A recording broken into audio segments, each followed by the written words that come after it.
welcome to Growth Track Take Second Base. This is our second class in our Growth Track series, and this means you have completed, I assume, the first base course, and you're ready now to move on beyond church membership to discipleship.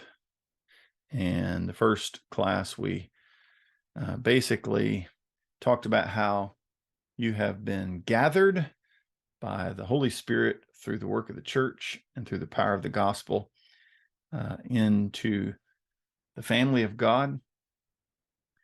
And you're now going to heaven and going into the world to preach the gospel and to tell others about Jesus.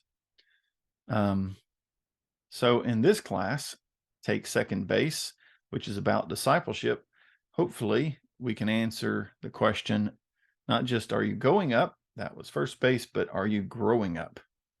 And this class will be divided into 7 parts, and hopefully each one of these will be bite-sized sections that you can handle with ease.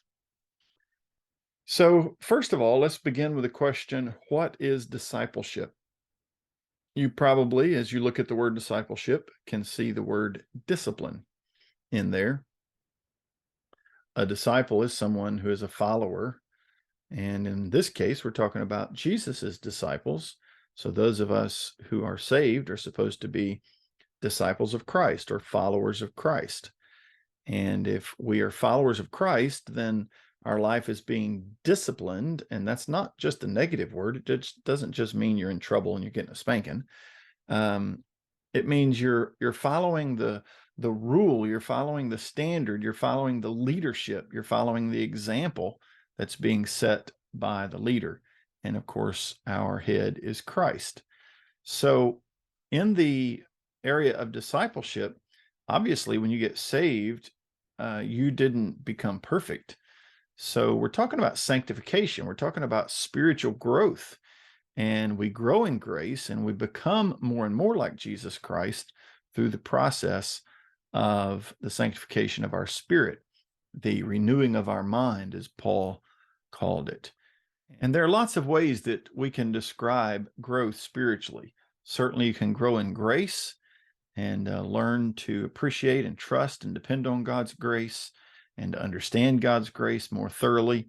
You can grow in the knowledge of Jesus Christ, knowing him more intimately, knowing more about him, giving more of your life to him, the authority of your day-to-day decisions, giving that to him, growing in fellowship with the other saints and in fellowship with the Father, growing in the exercise of your spiritual gifts, which we'll talk more extensively about later on in this growth track, and growing in your effectiveness.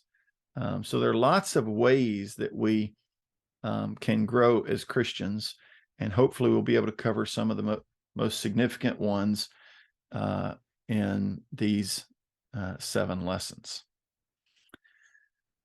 So, do you care? Does it matter to you?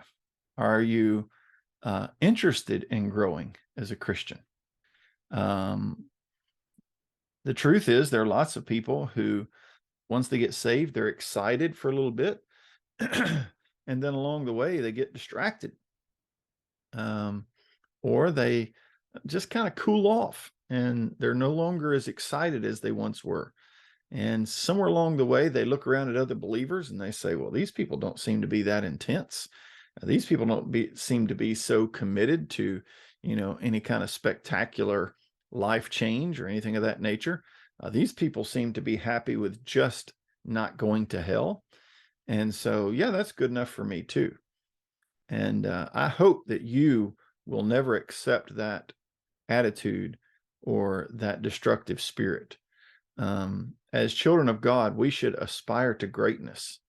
And, Jesus said, someone who lays their hand on the plow and looks back like Lot's wife did when she looked back at Sodom, Jesus said that person is not worthy of being my disciple. Jesus said, if you want to be my disciple, you have to forsake all.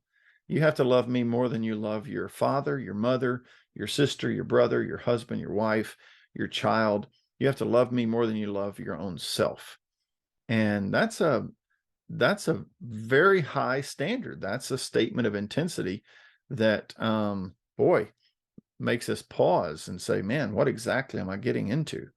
But if we're going to be mature Christians, if we're not going to be baby Christians, then we're going to have to grow in grace. And it's going to be more than just, yep, Jesus died for me and I don't have to go to hell now. Yep, Jesus died for me is something that should impact our walk constantly. So the gospel is not just something that we use at the crisis point of salvation when we begin the journey of our faith, but it should have an impact on us constantly throughout the rest of our Christian lives. It's been said that Christians do not usually grow after about 5 years. They don't continue to learn. They don't continue to get more involved. They don't continue to develop spiritually. They don't continue to surrender more areas of their life to Christ. They don't continue to find new avenues of surrender and of victory in their life. And I hope and pray that if you haven't reached the 5-year point yet since your salvation, that you will determine to continue to grow throughout the rest of your life, all the way to the day of your death or the rapture, whatever comes first. And if you're beyond that 5-year point, and you're taking this class, then I'm just going to assume that you're interested in breaking out of the mold and moving beyond. We used to sing a song entitled Higher Ground. I'm pressing on the upward way, new heights I'm gaining every day, still praying as I'm onward bound. Lord, plant my feet on higher ground. You know, the Apostle Paul was a great saint of God, a great child of God by my estimation, and by the estimation of, I guess, any Christian who would evaluate him other than himself. But the Apostle Paul said, oh, I want to know him and the power of his resurrection and the fellowship of his suffering, being made conformable unto his death. So he was talking about being a good disciple, a disciple that is worthy of being set up as an example for others to follow. And we should certainly aspire to that.